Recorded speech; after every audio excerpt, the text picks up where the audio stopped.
Good evening. Today is February 22nd, 2021, and this is the 40th episode of New Paradigms. I'm your host, Sargis Sangari. My guest today is Bradley Martin. Bradley is a close friend of mine and a senior fellow with the News and Public Policy Group of Haym Salomon Center and deputy editor for the Canadian Institute for Jewish Research, CIJR. Bradley is also the founder and the executive director of the Near East Center for Strategic Studies, which shares most of its naming with my company, the Near East Center for Strategic Engagement, but is a separate entity. The Near East Center for Strategic Studies is an academic think tank which is providing insights and consultation to legislators and also persons reasonable or responsible for maintaining and perpetuating Western values of individual liberty internationally. Born in Chicago, Illinois, Bradley completed his master's in Judaic Studies at the Concordia University in the city of Montreal, Canada, where he had already completed a double bachelor's in honors history and also Judaic Studies. Bradley is a recent graduate of the highly acclaimed Interdisciplinary Center, IDC, in Herzliya, Israel, where he earned a second master's degree from the Lauderdale School of Government Diplomacy and Strategy, specializing in counterterrorism and homeland security with a cluster in cybersecurity. Bradley's long-term goal is to pursue a doctorate in this field of study. Throughout his academic career, Bradley's work has been published in a number of academic journals, which include publications put forth by Concordia University, McGill University, and the University of Cambridge. His byline can also be found in publications such as the Newsweek, The Hill, The Washington Examiner, The Daily Wire, The New York Observer, and The Washington Times, and many others. As an academic fellow for the Canadian Institute for Jewish Research, CIJR, he ensured quality control over the academic institution's widely read publications and email briefings. Bradley, it's good to have you on today. I was reflecting today on the last time that we were together in Israel, where we earned our executive certificates, both of us, in counterterrorism and technology, of course, from the International Institute for Counterterrorism, ICT, which is also part of IDC, the Interdisciplinary Center, as I mentioned earlier, in Herzliya, Israel. The training was the capstone for me to the outstanding opportunity to sit in an intimate, close forum with the high-ranking military, government, and also homeland security officials, and ask key questions of strategic security topics and issues in an executive and a relaxed setting. That was, of course, in September of 2019, and the offsite in Jerusalem. And for our audiences that did not know, that training was conducted immediately after the ICT's 19th World Summit on counterterrorism. So I want to thank the professional staff of IDC, and special thanks to Professor Boaz Ganor, who founded, and the executive director of ICT, Lauderdale chair of counterterrorism, and also at that time the dean of Lauderdale of government and strategy, the time and support that they provided us for the program. But all in all, Bradley, again, it's great to have you on the show today. It was a long time coming, and I'm glad that our audience will have an opportunity to hear from you on your thoughts, leading foreign policy topics and issues and implications of the day. It's good to have you here, buddy. You got the floor. Well, thank you, Sargis. Thank you for having me on your program. It's been a while coming, and yeah. So as you were describing the summit, it certainly was very informative. A lot of good memories, and just the ability to speak with experts in the field and our colleagues, and not only in the academic realm, which is what IDC. It is an academic institution. However, it distinguishes itself by the fact that it brings in real life expertise, from the field, because often you find a disconnect between the academic and the practical, whereas the academic is very theoretical and deals with hypotheses, peer review, and oftentimes you find in the practical field, in the field of counterterrorism and homeland security, it's often disregarded, because it's too theoretical, and with the common criticism being that what is exactly is it that how does that help us when all is said and done, when terrorists attack? So IDC, it's situated in the city of Herzliya in Israel, and Israel is in quite a situation in that it's always in a constant struggle to defend itself with enemies on all around it, dealing with war, conventional wars with countries, with Arab countries around it, dealing with terrorist uprisings and attacks within and without of the country, and as a result, it grew into from a country that was constantly being besieged to one of the top military superpowers in the world, and part of that is counterterrorism. So that is so that's why in IDC Herzliya and in the ICT in particular, it really focuses and deals with these with counterterrorism, trying to bring the practical into the academic, and we can discuss that. Some of what were some of your I would be interested to see what some of your insights were and observations during the training session. Oh, I'll be honest, like you said, you have to take what is on the books and you kind of put a practical spin on it. We have talked, you and me in the past, especially when Iran, the Assyrian multi-force structure support in both Syria and Iraq during the Assyrian genocide. And you have done a lot of writing on the future of Christianity in the Middle East. A number of articles you've had written on it, and specifically talked to even clergymen that were going through the genocides at that time, dealing with the issues on the ground. And I have to tell you that it's refreshing when you see guys on the ground who try to take the practical. What we did with the running the military operation, basically, I beta tested what the U.S. force structures under the same warfighting function should look like in 2022, specifically for U.S. military forces when it comes to special operation forces, and try to take what was written on books and kind of match it to how it could be taught at the brigade level, and then how we try to execute it on the ground during the Assyrian Christian genocide and also the Yazidi genocide.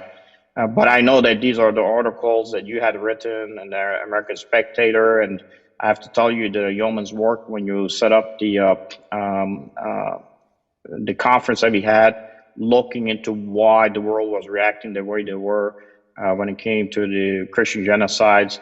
And I would like you to kind of take a look at some of these articles and tell me what led you to really concentrate on those aspects at the time. And I'm glad that you were able to take what you learned on the academic side and apply it to the practical side. Yes, absolutely. Well, essentially, you have to look at the situation. We'll go to the Assyrian situation in particular, but the situation with Christians in the Middle East, you're talking about a religion, a people that were the majority in the region. People take it for granted, that when you say Middle East, it was Muslim majority. It's always been that way, but that was not the case. Yet now you see a complete reversal of the situation where Christians are being ethnically cleansed from their ancestral homelands. For instance, when I wrote the article this Easter, stop the crucifixion of Assyrian Christians. It was Easter at the time, and this was right at the height of the ISIS caliphate. And at the time, you were having Assyrian Christians being murdered, raped, and, literally crucified. And that was the title of the article. That unfortunately wasn't symbolic. You had Christians being crucified and tortured in the most horrendous ways. Assyrian Christians and Yazidis, essentially anyone who did not conform to the nightmarish view of the ISIS caliphate, to where everything has to submit to the caliph. And so at the time, it was a very worrisome situation, and it was very worrying to see that Assyrians, who were the ancestral peoples of that region, essentially were going to disappear completely over the past several decades, since 2005, I believe. You had 1.5 million Christians in Iraq, and you barely have 100,000 at the moment. But I think you would be a better judge to explain the numbers. And, No, it looked badly. Oh, go ahead. Yeah, no, look, we got more Assyrians and Skokie today than we have in Iraq itself. And this goes back to the part that where academia sometimes looks at a region and doesn't understand what is happening operationally, specifically on the ground. And is unfortunate, but that's the way it is. And then now you take the academia who has influences on the bureaucracies, and frankly, at the end of the day, you end up where you are today with a JCPOA that was initially struck, that is about to end, that really didn't do much for the security situation in the region with Iran. And as we know, under the current administration that came in, a lot of the old Obama holdovers are coming in. And one of them, the person who actually worked to really push the, I would say, even kind of be the architect of the JCPOA, is right now looking at confirmation as a deputy in the State Department. And unfortunately, this is what happens when you start looking at the practicality of what academia tries to push through sometimes these think tanks. And I know you set up the Near East Center for Strategic Studies that is trying to do the same thing that I'm trying to do in the Near East side for engagement, to try to bring the experience from the ground and tie it specifically as much as possible directly to what we can do when it comes to support operations of these type of academia settings, and hopefully have an influence on public policy in a positive, not in a negative way. But I would like to hear your take on what do you think is going to be the future right now with the JCPOA, of course, going through its process, initially us leaving it under the Trump administration with the Abraham Accords. Kind of give us your holistic approach of what do you think we're going to be looking at in the near future, and what one we might be looking at for possibly the next decade. Mm-hmm. Well, absolutely. And I would think one of the things that really struck with me since finishing my master's at IDC, it's practical knowledge being applied to the real world situations. And to go back to your question, how do I see it go through? Unfortunately, it does not seem to be a very positive forecast with the new administration. I think when it, no matter,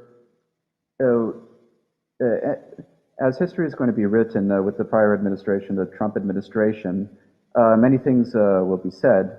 However, one thing that I think would be beyond question or controversy is his success, is President Trump and by extension Jared Kushner, Avi Berkowitz, their success in the region, specifically with the Abraham Accords, because in the span of barely a year, you have peace treaties, direct peace treaties between the State of Israel and Muslim Arab countries, specifically the United Arab Emirates and Bahrain, and then you had as well with Sudan and the Kingdom of Morocco, and with more on the way from at least from what is being told, by Israeli and United States State Department officials, and it's quite honestly very remarkable. And how did this come about? Because there was a new sort of paradigm, that was being set, because previously for decades it was functioning under the false belief, that peace can be achieved by the creation of an artificial Palestinian state without any moral or rational justification. However, with President Trump, essentially you had a new voice that came in that said, listen, we do not approve of the Palestinian Authority's continual financing of terrorism, and giving allowances to the families of terrorists, suicide bombers, and essentially we will be functioning under a new perspective, which is value for value. Israel has a value to give in the region. It is a strong country. It is part of the region. It is intertwined in the fabric, and it's simply, we're going to be functioning from a position of strength. And as a result, there was a new dynamic in place. You had Arab countries from the UAE, and not only in terms of direct peace treaties, but also you have Saudi Arabia allowing for flights, Israeli flights over its country, to go over between UAE and then to India and to Israel. Which, for all intents and purposes, is a recognition, diplomatic or otherwise. So, unfortunately, with the return of the Obama-Biden paradigm, you have a situation where it returns back to essentially a situation where you are rewarding bad behavior. So you have John Kerry, who is famous. There's a very viral video on social media that goes and says, you will never have a peace, broader Israeli-Arab peace without peace with the Palestinians. And a couple of years later, that was proven to be false. And John Kerry and his likes are back in the White House. So now I think you will see continued appeasement of Iran with the appeasement of the IRGC. Lately, you saw President Biden take the Houthis off of the terrorism watch list. Unfortunately, and I hope I'm wrong, you will see a return of that Obama paradigm where it would be a much more unsafe world for Jews and Christians, the State of Israel, and which is quite unfortunate. Well, I think the one of the problems that I've always seen when it came to foreign policy, how U.S. looked at things, we never, to be honest, Bradley, we never had a foreign policy with Iran. The U.S. never had it. I was recently asked in an interview, and I said, in the same year that Iran broke away from the rest of the world, literally, and became an Islamic nation with a manifest given to it by Khomeini, who 40 years ago said the road to Jerusalem is through Karbala. That means we need to start expanding and one day be in Jerusalem. America never had a foreign policy then. Same year that happened, Yasser Arafat sat on a plane, flew unannounced into Israel and struck a peace deal because he saw the same thing you just mentioned, that the future of his nation was going to be reliant on the fact that Israel is there permanent. It is there in a position of strength, even then, to negotiate as part of the fabric of the Middle East. Of course, he lost his life because of it, but we never understood that. What the U.S. did, instead of supporting, besides just standing there for photo ops, something that Israelis accomplish on the battlefield, having a lot of people lose their lives, but being able to set the conditions to where it became a forcing function for Saddam to say it's time to negotiate peace with Israel. That meant that the Arabs at that time, Egypt being a lead for these Arab nations, coming to the table, striking a deal with Israel, and it was time for us to be able to support that. Instead, what did we do? All we did was we were so focused on Russia that we just abandoned Iran. All we did was we went across the border, sat in Iraq, and started funding Saddam support requirements to think that we was going to be able to counter possible Russian influence in the region. We never understood how to support our ally, in this case Israel, on the ground to try to expand this peace treaty with the Arab states and Egypt. And unfortunately, I think that's been our policy in the region. We really haven't had a policy in 40 years. Unfortunately, Israel has to have a policy because, as you said, they're part of the fabric. They're surrounded by people who are their enemies, and they're surrounded by individuals they have to, in the future, have a long-lasting relationship with. And we never figured it out. That's why we come in and put our JCPOA together, and the JCPOA itself was very limited, as you know.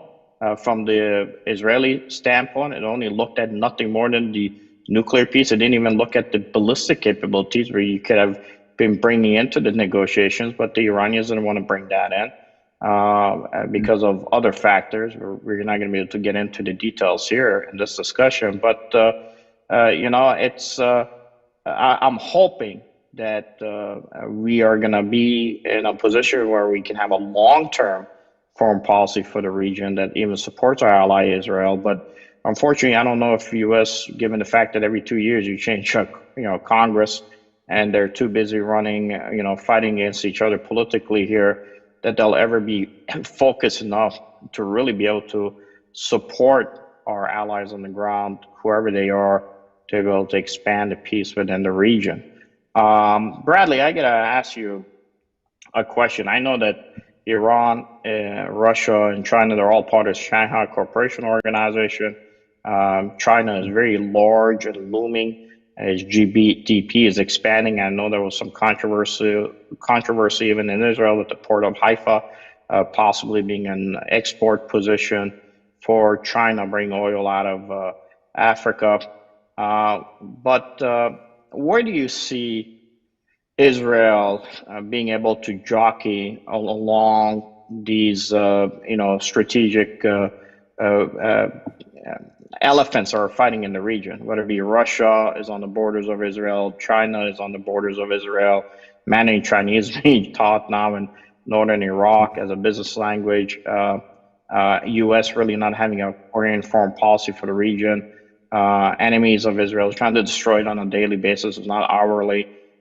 Where do you see Israel being able to at least find its place, its voice in the region that allows it to be a lead for peace in the future? Right. Well, right now, I believe, to go back to the situation with China and Israel and the Haifa port, going back to what you said, essentially it is a very awkward position in that China is a dictatorship. It has the ability, they don't have to worry about government instability, and they are able to pursue their interests and make policy over the span of decades even without worry about a new election coming up and having a change in government. That's not the case in a democracy like in the U.S. or in Israel. There is a problem in that Secretary of State Mike Pompeo voiced his desire that the Haifa port would not be, the contract would not be given to China. However, now we have a situation in that the new president is showing a very favorable position towards China. Just at that CNN town hall meeting, for example, he outright said he refused to describe what the China was, the Chinese Communist Party was doing with the Uyghur Muslims in Xinjiang as genocide, and which is quite a remarkable thing to say. So it would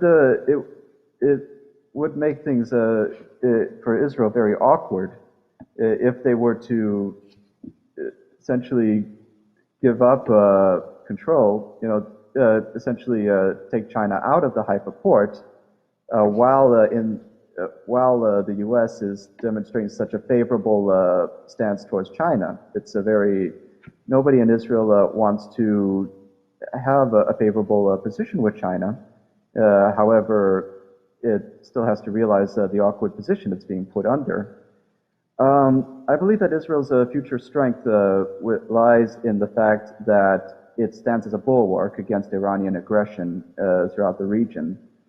For example, there was a story out in the Jerusalem Post that an Israeli dignitary, I forget his name at the moment, but he went to Sudan in order to sign the final agreements for normalization. And quite a funny story. At the first, the Israeli dignitary came to Sudan, with all sorts of fruits and produce from Israel, and the Sudanese dignitary gave an M16 rifle. So it at first it seemed a very an interesting gift. But later on, we finally found the story about why the Sudanese dignitary gave that rifle in the first place. Because a decade ago, there was a mysterious explosion in Khartoum, and as a result, there was no speaking of it whatsoever. But only later it was found out that that was actually a munitions plant that was being run by an Iranian proxy and by Iran by extension. So essentially, it was a coded way for Sudan, to tell Israel thank you, because otherwise, if there was a situation where Israel would where that munitions factory were to continue functioning, you would have a situation as in every other country that Iran puts its finger in, such as in Yemen with the Houthis, Lebanon with Hezbollah, and in Morocco with the separatists going on there. So essentially, Israel saved Sudan from a lot of problems in the region. So I think that you're going to see that countries in the Middle East are going to gravitate towards Israel because Israel represents a protection, it represents stability, and not having to deal with the civil war, as you see in Lebanon and Yemen and elsewhere. I believe that is where Israel's strength lies, and where it could see itself being in the future as a leader in the region. Well, look, I think anytime you're under the gun, you tend to perform better, and you understand the realities we got to deal with. We went back to China, and I know I were showing what China did in Myanmar recently, and it was actually 3 years to the year plus, where I had provided a document to the National Security Council, a white paper at that time. I can talk about it now because there are written articles about it, and showing how the Chinese are controlling the Myanmar military. And after Trump left, the first thing they did was they basically took over Myanmar. That means they took over the Straits of Malacca, trying to get the oil from Iran to go directly to China to run its coal power plants, which is building. They don't really care about the U.S.'s policy on future green gas captures. and what they're looking at from a climate change perspective. Same thing. Just this morning, the Italian ambassador was killed in the Democratic Republic of Congo. It's funny, you put Democratic and Republican from countries, most of them are have issues. But in this case, who again pops up in the background? It was the Chinese humanitarian aid companies competing against the Western aid companies within the region, and China trying to get in there to capture future technologies. The problem Israel has, if you think about it, the Russians are in Syria because of your foreign policy. The Iranians are in Lebanon because U.S. never had a foreign policy. The Chinese are all over the map because U.S. had never had a foreign policy to counter any of them, to be honest. And the same United States government, where under Bush, he had seen that China's economy is going to eventually overtake the entire world when it comes to his GDP output. I wasn't a fan of the TPP, Trans-Pacific Partnership, but he worked 9 years to try to at least get some of the countries together that could counter with their GDP against China. And now you have Israel, which really is the small group of Jews on this postage stamp trying to survive, and the same juggernauts that cannot counter against China, have a foreign policy against Iran in the long term, or counter against Russia, are asking Israel to have to placate and try to take a much more finer line when it comes to dealing with these nations. I think for us to, if we are going to be a good ally for our folks in the Middle East, for the only ally that I would say that we probably have in the Middle East, which is Israel, then you have to have a foreign policy. And that foreign policy has to go beyond Republican Democratic administrations. And for 40 years, I don't think U.S. ever really had a coherent foreign policy against Iran. Yet we complain every time Israel had a certain foreign policy perspective, just try to survive within the region.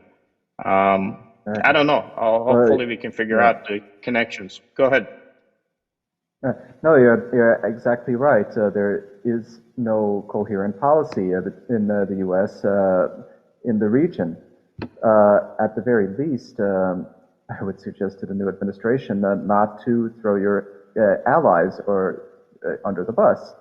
For example, it took days before President Biden called Prime Minister Netanyahu, and essentially this should be a continuation of the Abraham Accords, where you can encourage your allies. If the United States is allied with Israel and allied with another country in the region, there's no reason why those two countries should have normalized relations.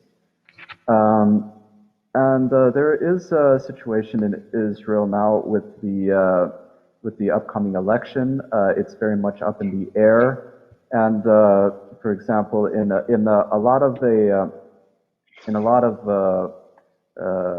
election polling, it's always right down the middle, with no side having a clear mandate of at least 61 seats in order to make a government.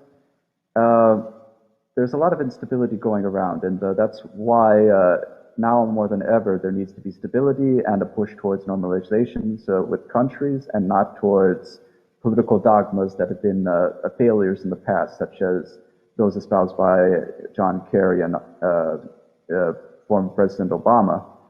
It's very necessary that practical knowledge be used and enforced, and that's it. Time will tell. That's all you could do, Bradley. All you could do is give out the advice and hope that they listen. Now, I don't know how they're going to be able to execute it.